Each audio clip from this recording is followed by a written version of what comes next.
உங்கள் கோடை விடுமுறையை காஷ்மீர், அந்தமான், ஷிம்லா, டார்ஜிலிங் போன்ற பனிமலைகள்ல மறக்க முடியாத த்ரில்லிங் அனுபவங்களோட கொண்டாடி மகிழ இப்பவே புக் பண்ணுங்க. இந்த சம்மரை செம்மையா என்ஜாய் பண்ணுங்க. For more contact details, Instafly your ultimate tour partner.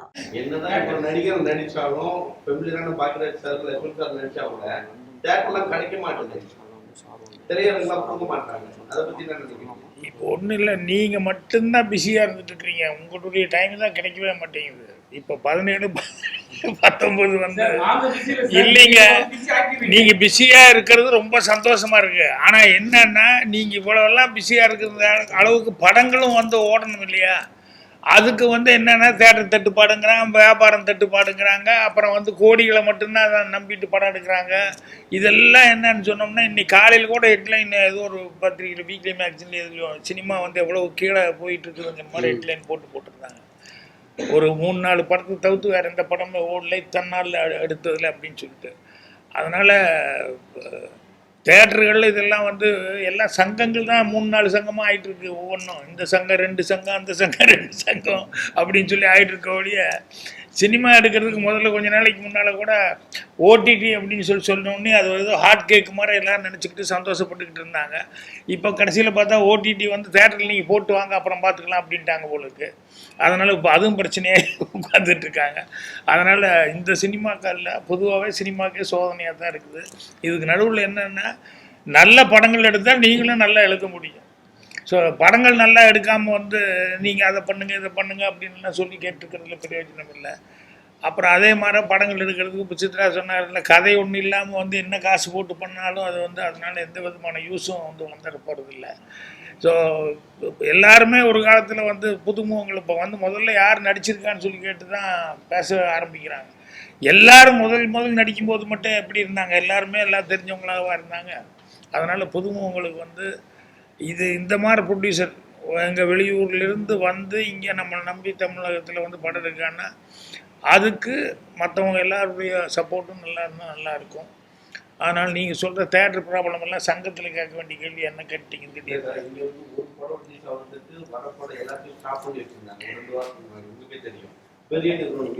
இல்லை சார், சில நேரங்களில் சில பேர்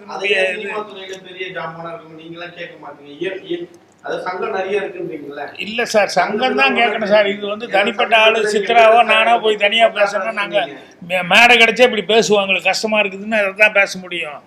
வந்து அந்த தீர்வுக்கு வந்து அந்த சங்கம் வச்சிருக்காங்கல்ல, அவங்க தான் போய் அதுக்கான முயற்சி பண்ணணும். பாடி ரெப்ரசன்ட் கவர்மெண்ட் வந்து அது அக்கறை எடுத்து அவங்களும் பண்ணணும். அது விட்டு போட்டு தேட்டர் இல்லாமன்னா ரொம்ப நாள். கேரளா வந்து கவர்மெண்ட் இதே சினிமா நஷ்டமாகுதுன்னா ஓடிடி ஆரம்பிச்சிருக்காங்க. இங்கே தமிழ்நாட்டுல ஏன் சினிமாவை கண்டுக்கவே மாட்டாங்க? கலைஞர் இருந்தாரு, ஜெயலலிதா இருந்தாங்க, அவங்க சினிமா துறைகள் வந்ததுனால அவங்க இதை பார்த்துட்டு இருந்தாங்க. என்ன நஷ்டம் இப்போ இருக்க ஆட்சியாளருக்கு அதை பத்தி தெரியுமா தெரியாதான்னு தான் கேட்கணும்.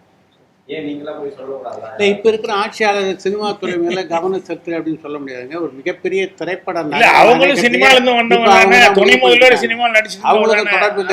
இன்றைய முதலமைச்சர் பெரிய படம் வரும்போது அவங்க தான் வாங்கிக்கிறாங்க, மீதி எல்லாத்தையும் அப்படியே கீழே தள்ளிடுறாங்கன்னு குற்றச்சாட்டு வருது. நீங்க சொல்ற மாதிரி துணை முதல்வர் சொன்னீங்கல்ல, அவங்க ஒரு கம்பெனி வச்சிருக்காங்க, ஒரு படம் ரிலீஸ் ஆகுது விடாமுயற்சின்னு, மீதி எல்லா படத்தையும் லாக் பண்ணி வச்சிருக்காங்க. அப்போ மக்கள் எந்த தேட்டருக்கு போவாங்க? எந்த தேட்டருக்கு போனாலும் அதெல்லாம் பார்ப்பாங்க. இந்த படங்களை போய் பார்க்க முடியாதுல்ல. அவங்கள விட்டுருங்க, அவங்களே இல்ல, வேற யாராவது புது வேற ஒரு புது விநியோகஸ்தராக இருந்தாலும் அஜித் படம் வருது, ராம் சேவா படம் வருது, திரையரங்காரங்க யாருக்கு தேட்டர் கொடுப்பாங்க எனக்கு சொல்லுங்க. எம்ஜிஆர் படமும் வருது, சிவாஜி படமும் வரும்போது அங்க ஜெமினி படமும் வரும்ல.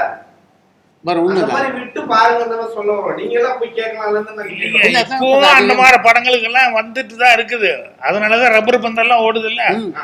பின்னெல்லாம் அதெல்லாம் கலெக்ஷன் பண்ணிச்சு. அவன் வந்து ரங்கநாதனும் அந்த காம்பினேஷன் டைரக்டர் யார் இந்த படம் பண்ணிக்க இவங்கெல்லாம் வந்து என்ன தைரியத்தில் இருக்கிறாங்க படத்தை சார்? பெரிய நிறுவனங்கிறது இல்லைங்க. பெரிய நிறுவனம் ஏன் அவங்க கிட்ட போனாங்கன்னா அவங்க ஆல்ரெடி ப்ரூவ் பண்ணாங்க. அதனாலதான் பெரிய நிறுவனம் அந்த மாதிரி ஆளுகளை வந்து அதை விட்டுருங்க, திறமையான ஆளுகளை. டிராகன் படத்துக்கு கூட்டம் வந்தது காரணம் பெரிய நிறுவனம் தயாரிப்புன்றதுனாலயா, அந்த படத்துடைய கதாநாயகனாலயா? அதெல்லாம் கிடையாது, கதாநாயகனாலதான். அந்த பிரதீப் ரங்கநாதனுடைய முந்தைய படம் மிகப்பெரிய வெற்றி அப்படின்றதுனால அந்த படத்தை ஏஜிஎஸ் இல்லை நீங்க தயாரிச்சிருந்தாலும் இந்த அளவுக்கு எல்லா தியேட்டர்லயும் இந்த படம் எதிர்பார்ப்பு இருந்ததுங்க. முதல்ல ஆல்ரெடி ப்ரூவ் ஆனதுனால எதிர்பார்ப்பு இருந்தது. முக்கியமான விஷயமே தவிர தயாரிப்பு நிறுவனம் காரணம் இல்லை. பெரிய நடிகர்களே நடிச்சா போதுமா, புதுமுகங்களா வரக்கூடாதா? பிரதீப் ரங்கநாதன் யாருங்க புதுசுமும் இல்லாம முதல்ல எப்படி ப்ரூவ் பண்ணாரு? ஒரே படம் தானுங்க Pradeep Ranganathan, one picture old. இந்த இத பத்தி அப்புறம் அவர் ஒரு என்ன கருத்து சொல்றீங்க? இருக்கு, நான் சொல்லலாமா? அவர் புதுமுகம் தானே. நான் வந்து ஒரு 10-12 வருஷமா இந்த இண்டஸ்ட்ரியில இருக்கேன்.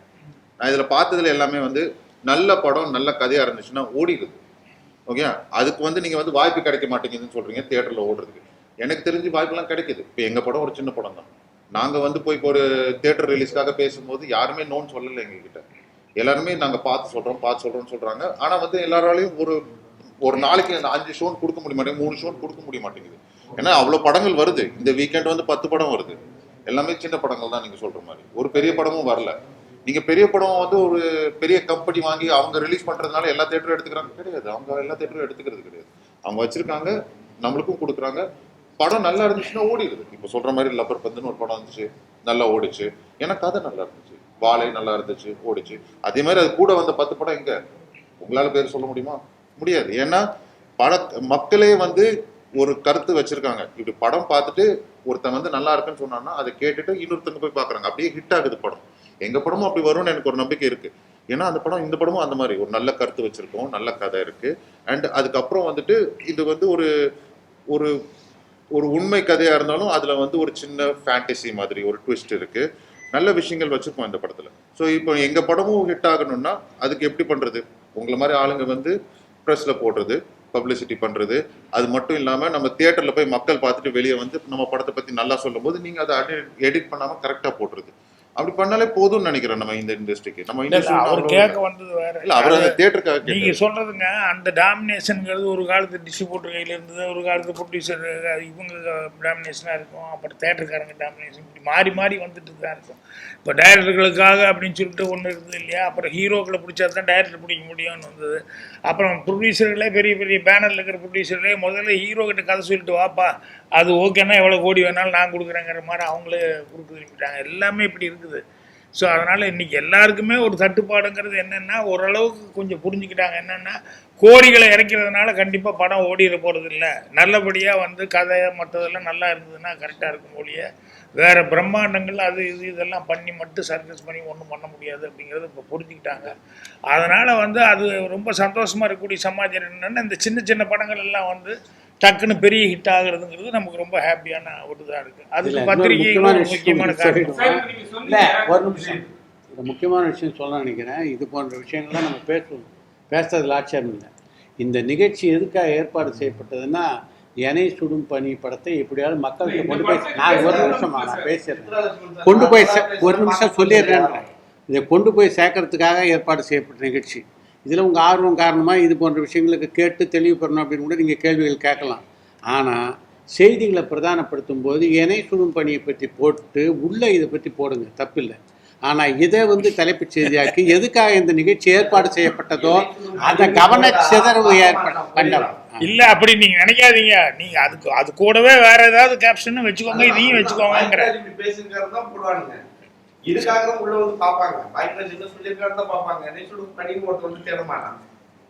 செய்தி போறதுக்கே இப்படி தேவைப்படும் போது ஒரு செய்தி போறதுக்கே இப்படிப்பட்ட டைவர்ஷன் தேவைப்படுதுன்னா அப்ப படங்களுக்கு யோசிச்சு பாருங்க. அப்போ நீங்களே சொல்லுங்க, அது நீங்க தான் சொல்லணும். ஒரு செய்திக்கே உங்களுக்கு தேவைப்படுது, இந்த டைரக்டா இந்த செய்தியை பத்தி சொன்னா ஜனங்க பார்க்க மாட்டாங்க, இதுக்கு ஒரு டைவர்ஷனா ஒரு கேப்ஷன் தேவைப்படுதுன்றீங்கல்ல. அப்புறம் சார், தமிழக அரசு இப்ப நம்ம நிறைய பேர் சொல்றாங்க, உங்களை மாதிரி நிறைய ஜாம்பவான்லாம் சொல்றாங்க. என்ன காரணமா இருக்கு? ஏன்னா தமிழ் சினிமால வந்து நிறைய பேர் வந்து அரசியல் போயிட்டாங்க. ஒருவேளை அதனாலதான் இருக்குமோ? என்ன தமிழ் சினிமால வந்து நிறைய ஆக்டர்ஸ் எல்லாம் வந்து அரசியல் போயிட்டாங்க. அது ஆப்போசிட்டா பெருசா பேசப்படுறாங்க. சோ அதனால வந்து இவங்க நம்ம ஏன் ஹெல்ப் பண்ணணும்னு சொல்லிட்டு ஒரு விஷயம் இருக்குமோ?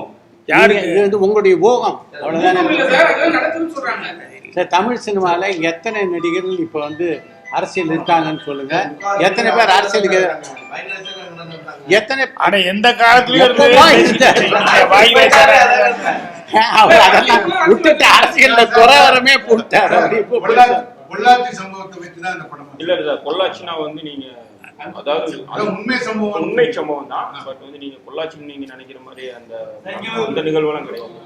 இது வந்து அதுல ஒரு பார்த்தா அதுல ஒரு பாட்டுல இல்ல சார், அதுக்கு சம்மந்தம் இல்லை சார், இது வேற கதை. இது பொள்ளாச்சினா அதான் ஞாபகம் வரும். இல்ல நம்ம இல்ல அது இல்ல, அந்த மாதிரி இல்ல சார், பொள்ளாச்சில அந்த மாதிரி இல்ல இல்ல இல்ல, பொள்ளாச்சினா அந்த வேற மேட்ரு, இது அந்த மேட்ரு கிடையாது, இது வேற மேட்ரு.